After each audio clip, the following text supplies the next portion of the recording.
Bonsoir à tous et bienvenue dans ce point de l'actualité vers la fin des problèmes d'eau potable et d'assainissement dans les districts des Savanes et du Denguélé.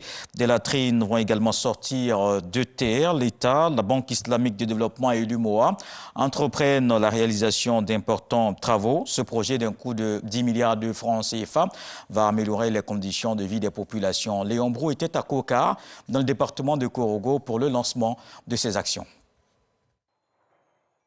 Ce château couvre jusqu'en 2034 les besoins de 50 mètres cubes d'eau potable par jour des 5500 âmes de Kokar, département de Korogo, tout en gardant en réserve sur la même période 38 mètres cubes d'eau potable par jour. Kokar bénéficie également de latrines améliorées à domicile et pour son public, des infrastructures conjointement financées par l'État, la Banque islamique de développement et l'UMOA. Le coût global de ces réalisations s'élève à 10 milliards 700 millions de francs CFA, dont une bonification de 2 milliards de francs CFA et un financement de 63 millions destinés au suivi, évaluation et à la coordination régionale. Au total, 120 forages, 30 systèmes d'alimentation en eau potable, 98 latrines publiques améliorées et 4845 autres à domicile, au terme du projet. Selon les ministres de l'hydraulique et de l'assainissement, s'en trouveront améliorées les conditions de vie de 300 000 personnes de 150 villages des districts autonomes des Savanes et du Denguélé. Plus de 50% des populations n'ont pas accès à l'assainissement de base. Cela est fort regrettable car les conséquences sur la mortalité et la morbidité des enfants de moins de 5 ans sont élevées. Le projet BID-UMOA a pour objectif d'améliorer durablement l'accès à l'eau potable et à l'assainissement, tout en favorisant la création de pôles de croissance socio-économique, à générer des revenus additionnels pour les ménages et assurer leur sécurité alimentaire. Le projet BID-UMOA, donc pour améliorer la santé et renforcer la productivité des populations en zone rurale. Comment ne pas traduire notre infinie reconnaissance au chef de l'État, son Excellence Alassane Ouattara, président de la République de Côte d'Ivoire, qui fait tant pour le Poro, qui donne tant à la Côte d'Ivoire.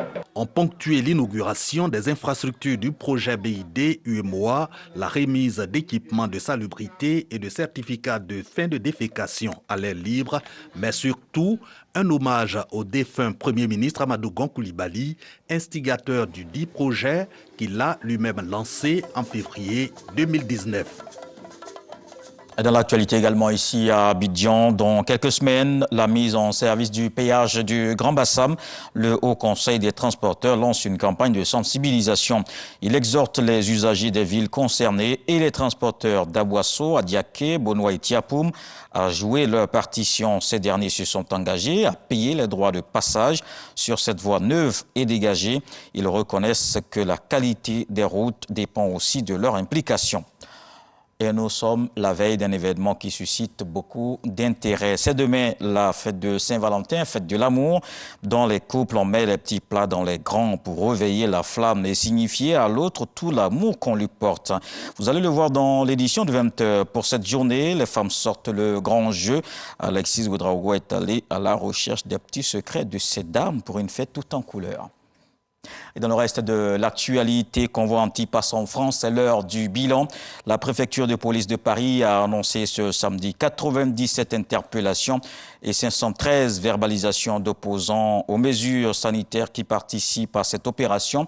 Les forces de l'ordre se tiennent prêtes jusqu'à ce soir pour éviter à nouveau des manifestations dans les rues de la capitale. Hier samedi, ils n'ont pas pu réussir à bloquer Paris, mais ont perturbé la circulation à plusieurs reprises, notamment place de l'Étoile. Le président allemand Frank-Walter Steinmeier a été réélu ce dimanche pour un deuxième mandat de 5 ans, une fonction essentiellement honorifique. Sa réélection est considérée comme un gage de continuité dans un pays qui a changé de chancelier l'an dernier après 16 ans de mandat d'Angela Merkel. Dans un discours prononcé juste après l'annonce du résultat du scrutin, il a promis de se battre pour la démocratie. Steinmeier reproche à la Russie de porter la responsabilité d'un risque de guerre en Europe du fait des tensions autour de l'Ukraine. Et on termine au Canada. L'évacuation du pont Ambassador par la police canadienne était à l'arrêt samedi soir. Le pont frontalier stratégique avec les États-Unis était bloqué samedi par des manifestants opposés aux mesures sanitaires. Dans le même temps, des milliers d'autres contestataires marchaient dans la capitale fédérale Ottawa pour un grand rassemblement. Le Premier ministre canadien Justin Trudeau a souligné que les postes frontaliers ne pouvaient pas rester fermés et que des scénarios étaient prévus pour la sortie de crise. On se retrouve à 20h pour le journal.